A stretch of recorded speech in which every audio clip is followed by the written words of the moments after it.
Bunga na. Kunting panahon pa makaka-harvest na tayo. Marami siyang bunga at bulaklak.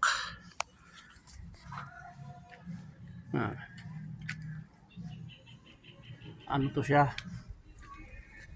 Dalawang variety pinaghalo ko nito. Yung upong haba sa upong bilog. Ngayon, di ko alam kung alin yung ito, sigurado to upong haba to eh. Di ko alam dito kung saan yung bilog. Ito pa, malalaki na medyo. Dami niyang bungang maliliit. Banda ba?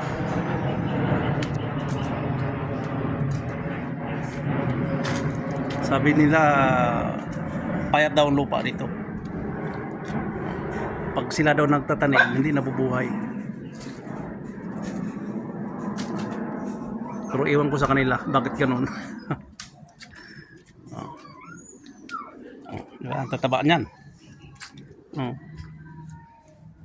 Ito lang na hindi ko naagapan. Na to siya? Na tawag nito? Na tinamaan na insekto. Ito yata yung bilog eh. Ito yata yung bilog eh.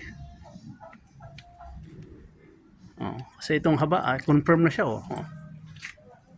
kumpirmado na haba. Dami niyang bulaklak, dami niyang bunga maliliit. Bale to lahat, 8 puno. Bawat puno, 2 buto ang nilalagay ko dyan sa lupa.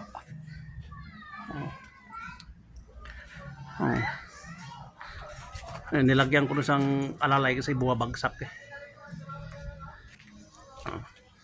Yung mga bunga na siya di ba? Sabi nga nila pag may itinanim may aanihin.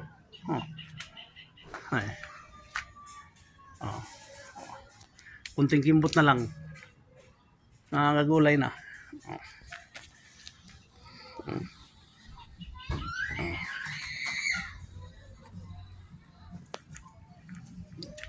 Tapos pagka pwede na itong ibang gulay, may pansahog naman ako isasahog ko yan. Kung alin dyan, isasahog ko.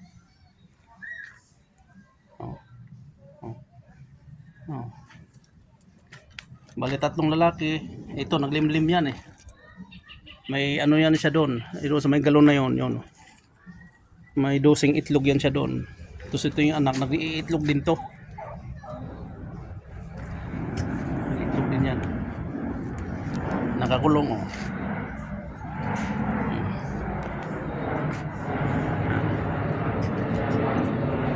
kabubuylo lang kaya di pa kumalat sa taas eh.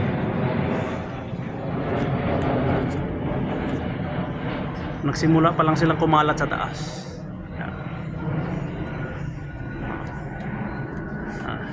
Okay.